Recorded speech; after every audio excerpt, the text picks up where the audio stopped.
Welcome! E aí, galera, beleza? Bem-vindo à nossa comunidade. Welcome to our community.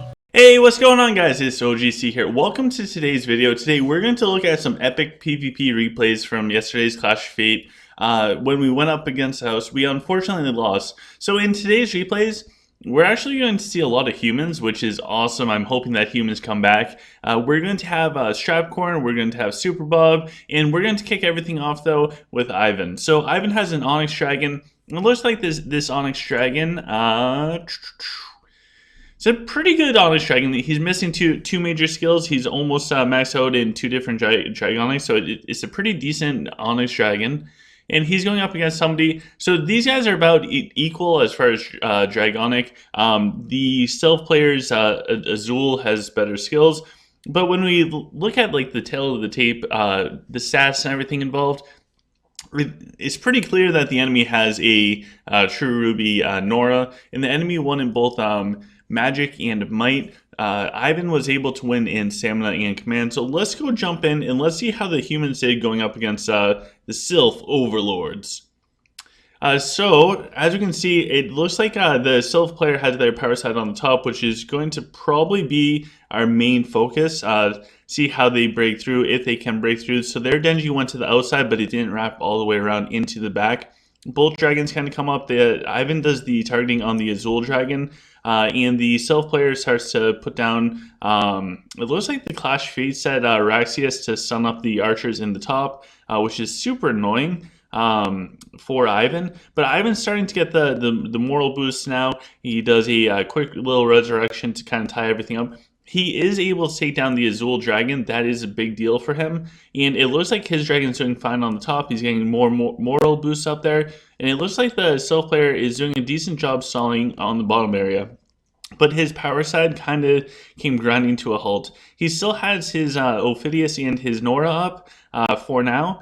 So as long as those two are up, then the Sylph player still has a chance. But Ivan still has his Dragon. His Dragon is starting to get really low on health now. The Ophidius snakes are doing a lot of damage to his Dragon. So it looks like the Dragon Mage set is procced right now for Ivan's Dragon. And that's probably what's keeping his Dragon alive. It looks like he was able to take out the enemy Ophidius. And now the Nora. So the two biggest threats going up against Ivan was able to take out. At this point in time, the Sylph player has no more DPS. It's just a bunch of trees. So we'll watch Ivan go through and kind of knock down all of these trees. His Dragon has just a sliver of health. But that little sliver is going to be more than enough for his Dragon to keep pumping out damage. So to the 4 symbol person, a really good fight. Good job, man. To Ivan, awesome job, Ivan. And if you guys want to join the Ivan Nation, in the comment section below, make sure you do #IvanNation.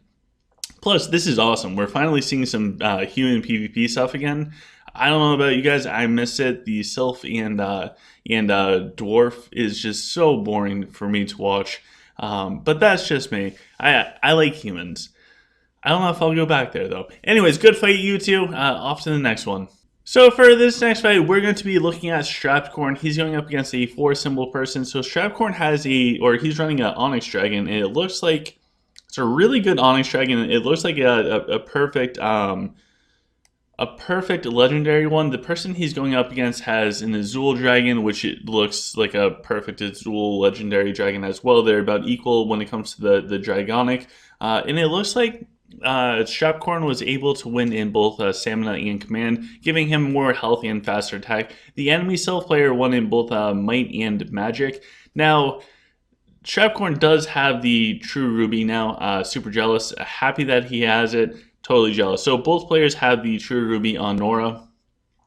Let's jump in and see how this goes. So this is a inverted, oh no, it is power side on power side. So StrappedBob opens up with the Raxius Lanterns to hopefully speed up his snipers in their attack. Genji from the Sylph player is starting to wrap around. We have Ophidius from the Sylph player dropping down the snakes. Strapcorn has his Ophidius more towards the center to protect it a little bit more. Rufio goes in. Rufio does a bunch of damage, and it looks like the enemy's dragon, the Azul dragon, is starting to get low. However, the self player's Jax now just went into spray and pray, which the double charge is just going to shred up the backline heroes of Strapcorn. The Azul dragon is definitely getting super low. Bane's up front for Strapcorn, tanking up. And actually, Strapcorn's Jax was able to take out the enemy Jax. The Azul Dragon drops now. It's just a matter of Strapcorn killing off the Ophidius and Nora, along with Flores. We can see the giant barrage kind of come out from Nora. Nora puts out some disgusting damage. It's pretty intense. There we go. We saw Strapcorn's Nora go in and just one hit kill Ophidius. Crazy stuff. So as soon as this variant drops for the 4 symbol player, Strapcorn is going to be able to start wrapping around the self player, and he will have no problem finishing this player off. He's got so many snipers. You can already see the snipers getting headshots on trees. Snipers, headshots, trees, dead trees. Very unfortunate for the self player. I'm still team self for right now. So Strapcorn will wrap around and finish this one up. So let's go Strapped Nation and also 4 symbol person. Good fight, man. So for this next fight, we actually have Rockin going up against Dwarf. They are using a couple packs of monks, but they don't have 15 chakra on them. So I give them credit for trying, and it.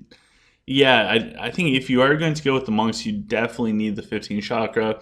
This player has. It's actually not a bad Emerald Dragon, and they're all about the same as far as the Dragonic power, so Strapcorn won both in Stamina and Command, the Rockin' player won in Magic and Might. Strapcorn's Dragon went absolutely huge, so let's jump in, let's see how Mr. Strapcorn did with this. And it looks like Strapcorn has his power side on the top area, so we're going to keep a close eye on that. It looks like the bottom side is the push side for the Rockin' player, so they're going to try and blast right through. The problem is with the piercing arrows coming out from the Rockin' archers, if there's nothing squishy behind the mechs, it really doesn't matter unless they can burst down the mechs. But they're not doing that, so it's kind of if he had the archers and he matched the power size, maybe have a better chance going up against Strapcorn. Strapcorn's Dragon is getting low, but he is winning this top portion of the map. Enemies Balrog's moving up. You can see on the bottom side that the repairs coming out from Gafgar, and the monks unfortunately were not able to take out Strapcorn's mechs. I do think that the Rockin' monks can be really good, but if you can't burst down the mechs or the trees or whatever you're going after right at the beginning, then it's over. So it's kind of like it's a bunch of burst damage, and if you don't successfully burst them down, the sustain of the dwarfs is going to win out. Hopefully that makes sense. That's my interpretation of Rockin'. So anyways, Strapcorn, amazing fight as always. To the 4 symbol person, good fight as well. If you guys are a fan of Strapcorn, hashtag StrapNation in the comment section below. And for this next fight with Mr. Strapcorn, he's actually going up against Human. The Human player has an Emerald Dragon, and this Dragon a bit all over the place. Predation's off. So this Dragon. They have the Call of the Wild. It really doesn't matter too much going up against Strapcorn. Strapcorn won both Stamina and Command again. So let's jump in and check this out. So the Human player is definitely at a disadvantage Dragon-wise, and it looks like the bottom side is the big push side for Strapcorn. The enemy player does have some really tanky stuff down there. Strapcorn has the Clash of Fate Mage set on Raxius. He's able to put down the lanterns, and he's able to just collapse that bottom portion. I don't know if this is the guy that was using the spears. If it is, then the spears are not working for the outer flank. And Strapcorn is able to just utterly wrap around. You can see Nora coming out. Nora damage went down and just blew up everything. Every spot that one of Nora's bombs landed, because of the True Ruby, absolutely just disappeared. Here we go again, and bam, everything's gone. So to the 2 symbol person, really good fight, man. Strapcorn, as always, great job. Hashtag StrapNation in the comments section. And speaking of human players, we're going to be checking out a bunch of fights from our friend SuperBob. He's super active in the OGC community chat. He's a really good guy. So for his dragon and what we'll focus on, he has the Primal Will, Energy Pulse, Tranquility, Scales, Call of the Wild, Arcane Blessing, Rebirth, Hero. Okay, he's got a fantastic dragon. He's actually got a lot of Dragonic in his dragon as well. Super jealous.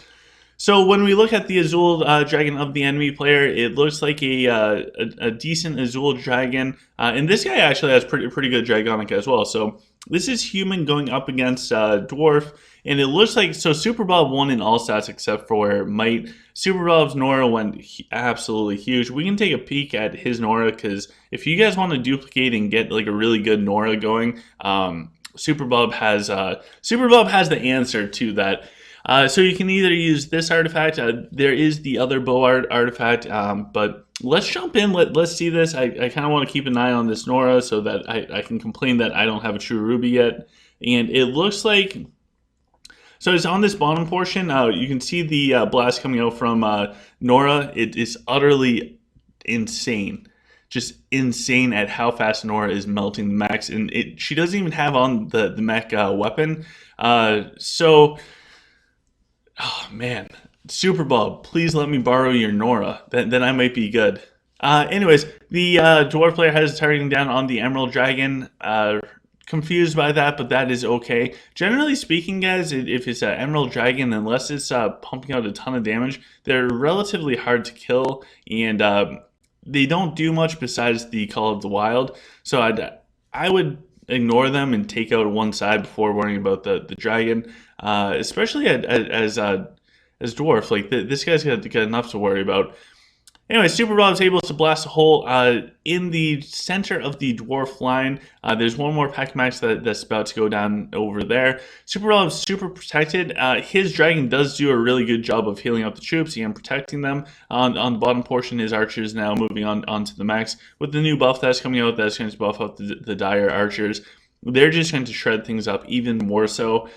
So top portion, it looks like it's still kind of a stall fest. That is SuperBob's stall side, so it makes sense. As soon as SuperBob is able to get his archers up there, it will be a wrap up there. So everything's stunned up. The protection proc from the Azul Dragon came out. Ring of Ridnears are about to come out for both sides from the Fenris. And it looks like SuperBob takes out the bottom side completely, and he can start moving up towards his top portion to just kind of finish everything off. SuperBob, amazing fight man to the person with the shooting stars in symbols. Really good job to you as well. Great fight all around. And we have another one from SuperBob. It looks like in this one, he's going with 2 packs of spears going up against Dwarf player. Dwarf player has a Onyx Dragon, and the Onyx Dragon actually looks pretty good, all considering. SuperBob definitely has the Dragonic advantage, and SuperBob also has the stat advantage. All 4 stats, his Nora went ham. This is going to be insane. All right, so let's go check this out. So SuperBob has the spears on the inside of the human formation. So if you guys remember when we watched the fight with StrappedBob, where he did a speed run on a guy because they had the spears on the flank, that's generally not going to work super well. But if you put the spears in the center, especially going up against Dwarf or even Lich, Dwarf or Sylph, not Lich. Dwarf or Sylph, then they have a really good chance at surviving, because there's not going to be a bunch of hero damage coming out as long as people are doing like the hero power sides. But anyways, SuperBob just utterly crushed it on the Dwarf's power side, and the spears burst through. So now that the spears are through, the dragon's up there, it really doesn't matter too much at this point. The archers will just take down everything in the bottom, and if they don't, the spears are going to wrap around and they'll be able to take down everything. So this is disgusting. SuperBob is onto something with the humans. I'm hoping that the humans have a big comeback, and we have a lot of good human players, especially SuperBob. He is a talented individual across the board. So now we have SuperBob going up against a Sylph player who's going with the Thorn Armor Trees. Super confusing. So SuperBob's going with the 2 packs of spears again. They're probably going to be on the inside. The Sylph player's dragon is not bad at all. Right around my power. So SuperBob won in all stats except for magic. So guys, I know that I harp on you guys when it comes to farming honor. This is why you want to farm honor, because you have such an advantage if you craft the proper gears that you can just beat your opponent stat wise. If you win stats, you win the fight. Generally speaking, not always. I shouldn't have said that. Anyways, we have the spears in the middle, kind of like what we talked about in the last fight. SuperBob spears will be relatively safe. SuperBob just needs to be able to survive down here because the enemy has a Denji in there. Denji should be able to shut up the humans pretty well. And SuperBob's archers now attacking. If his archers can take down the tanky heroes before the tanky heroes take out all of SuperBob stuff, he should be in good shape. SuperBob lost his jacks down there. The Denji is now running over to the Emerald Dragon. I think that might actually help SuperBob out with the targeting on the Emerald Dragon because his bottom pack of archers should be able to stay alive and just pick off the heroes that are running over and focusing on them. Generally speaking, if you can take out the archers of the humans, you're removing so much of the attack power, especially when they're using a turtle. There's only 2 packs of archers. If you take those out, then humans is kind of like defanging the wolf. They just can't do as much damage. The archers are what really give humans the power. So I think that was a really good play from SuperBob across the board. Really good job, mate. Jeez, I got to work on all my British stuff because so I can play around with SuperBob, and I know that he's going to watch this. It's really hard to contain myself. My excitement of watching this man do things that I thought were humanly impossible in a game online in a virtual world from across the seas. Anyway, SuperBob, fantastic job, man. It's always nice to watch you play into the 861 person, represent that area code. Great job, great fight. And here we go. We got human on human action. This is the most exciting thing I've seen all week. We have 2 Emerald Dragons as well. So this is the guy we saw earlier that's got a decent dragon, and now he's got Blessed Humanoid. Let's see how that goes up against SuperBob's Blessed Hero Predation. And this guy actually won in 3 stats going up against SuperBob. So SuperBob only won out in might. So great job to the enemy player with a bunch of symbols and stuff. We can see that SuperBob's Nora absolutely shredded it. Geez, those Noras. Let's jump in and let's see how SuperBob's favorite hero does in this. We can just focus on where she lands with all of her bombs. We can see one coming out right now, and like 1 pack of human swords just almost evaporated. It's almost completely gone. And I mean specifically just from Nora. Nora just killed off the whole backline of the enemy human. It's a wrap. It is a wrap. SuperBob is bloody amazing. Am I getting this right? And it's not soda. I believe they call it pop. Is it pop? Somebody help me out with my British stuff or my English stuff in the comment section below. Anyways, great fight to the 2 symbol person SuperBob. Amazing job. And for this fight, which is going to be our last fight, we have SuperBob going up against a enemy self player. Enemy self player has pretty good Onyx Dragon. Really tanky trees. Like, this guy has got to be around my power. So SuperBob's going up against them. SuperBob won in stamina. I mean, command's pretty much a wash unless you consider a 0.5% speed increase as relevant. The enemy, the self player, actually won in both might and magic. SuperBob's archers and spears actually carried him through. So he's running with the 2 spears in the center again. So let's see how that works out. And we'll try and keep tabs on the power side of the self player because it's also going up against the power side of SuperBob. But I also kind of want to see how the spears do going up against the Onyx. SuperBob's dragon is moving around. Those tranquilities in the scale procs are going to help him out so much. There is a targeting down on the enemy Onyx Dragon, and the enemy targeted SuperBob's Ophidius. They now drop the tank by SuperBob's Ophidius, which is terrifying. The enemy's heroes are starting to move up along with the pack of Huntresses, starting to get super deep. However, the Onyx Dragon moves up. If SuperBob's archers can start targeting the Onyx Dragon, it might be all over, and it looks like SuperBob was able to do it. SuperBob is like Superman. He's doing an amazing job. His archer's still up there, stuck in black hole. There is so much action going on. I cannot even contain my own emotions. The Emerald Dragon is still up. The pack of hunches in the top is almost down. SuperBob's archers going ham, shooting bows, arrows, crossbows, throwing javelins. It does not matter. They are using anything at their disposal. They're now wrapping around. Swordsmen moving towards the Mako. Will the Mako drop? The Mako does drop. Now we have more swords moving in. They're on another hero. They dropped. The enemy's Ophidius wide open. The charge being led by Bazarus. Bazarus runs down, posts the Ophidius. Now Bazarus takes on a whole mana worm by himself, and Bazarus is able to take it out. Bazarus now moving it towards the backline. He goes up against Flores. Bazarus beats Flores. Bazarus beats Scrims. Will he take out Fenris? Bazarus one-shots Fenris, and now it starts moving towards the tree. The targeting is still down on SuperBob's Ophidius. Everybody is worried about Ophidius. Will she live? Will she die? We have no idea. But we do. So SuperBob, amazing job, man. To too many symbols to count person, great fight as well. You did a fantastic job. Anyways, put hashtag SuperBob in the comment section below. Help me out with my British terminology as well, if you don't mind, in the comment section below, because I don't know. I'm not as cultured as I'd like to be. And since we can talk to people from all across the world, why not get more cultured? Anyways, thank you guys for watching. Please like, share, subscribe for more awesome videos. In the description of this video and all videos, we have some really cool stuff, including the OGC merch store. We have the Patreon page. Thank you to the Patreons, both past and present. You guys make this happen. We also have the OGC community Discord and a donation button, because why not? We need our true Ruby as well. So take care, guys, and I will see you guys tomorrow.